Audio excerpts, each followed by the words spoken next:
Okay guys, so let me just start with day one when I got these seeds.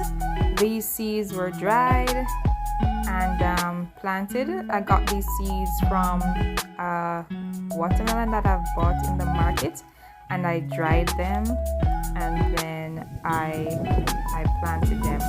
So I decided to plant these watermelon seeds at the root of my planting trees because I figured that I watered these a lot, and in case I did not remember where I plant them, they would not get enough water. But I water my planting trees very often, so they would have gotten the nutrients that they need in order to grow. And the soil that I'm using, as I mentioned before, my soil is very sandy, so this is topsoil that I got from other areas where I live, and so it's very nutritious. This soil is very nutritious. I also pack a little compost in there that I made, so I knew that these watermelon seeds would get the amount of nutrients that they need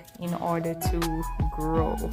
So as you can see, I put at least 4 seeds into a hole, and I just barely cover them, and I do so at each planting tree root.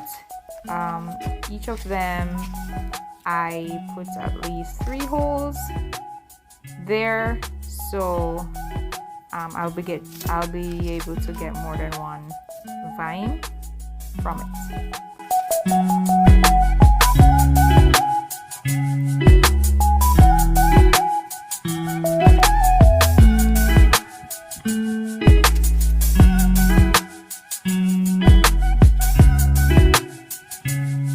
So day 4, when I checked on the seeds, they were already out of the ground, looking very fat, very nice.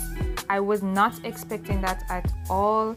I am a first-time farmer. I know nothing about farming, so it really surprised me on day 4 that they actually came out of the soil. Some of them did, some of them did not, and there are others that I helped, like this one. I helped them to push their head out a little bit more further, like moving some of the soil from top of it. Day 10, this is what it looks like.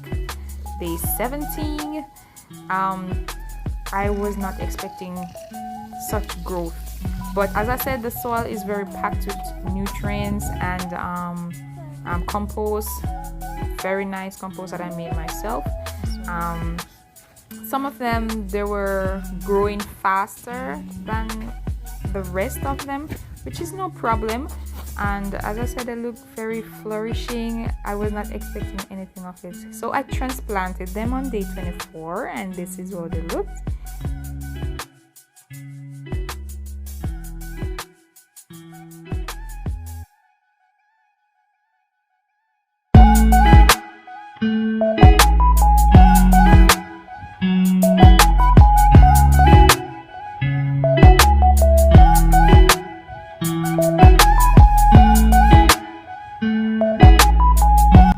So guys, day 65 was a day of excitement. Oh my god! I started seeing fruit. Also my cat, as you can see, was very excited to see the fruit all around. I started seeing fruit and flowers, and I was thinking about removing it, but I got some advice from my friends on Instagram on my garden page, which is Contact Your Backyard, and they did give some good advice as to not to remove it. But I had some fertilizer, but I wanted to go organic, so I am going to put fertilizer on it. So honestly,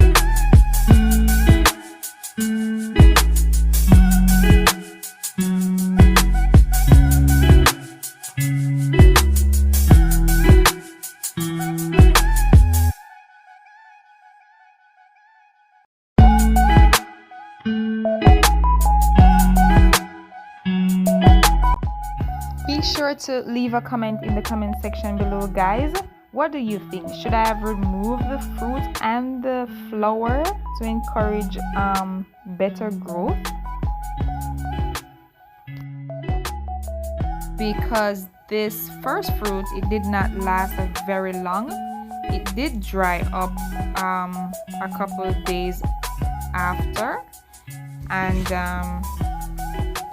I guess I should have removed it, but I don't know. Leave a comment, let me know.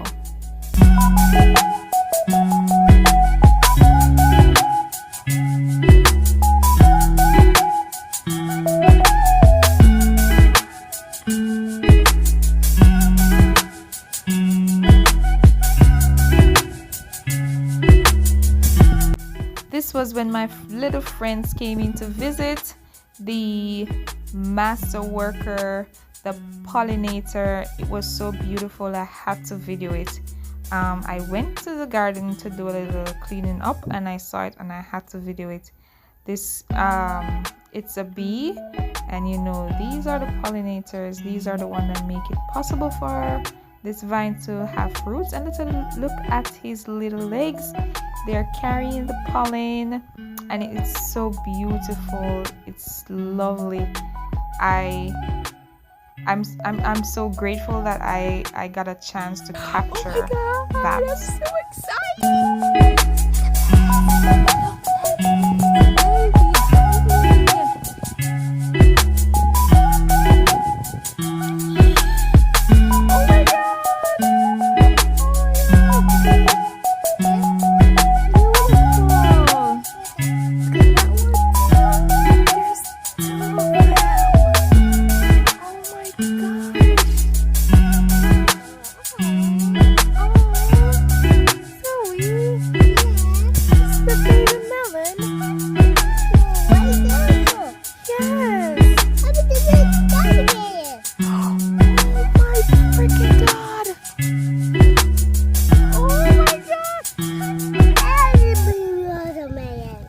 Watermelon.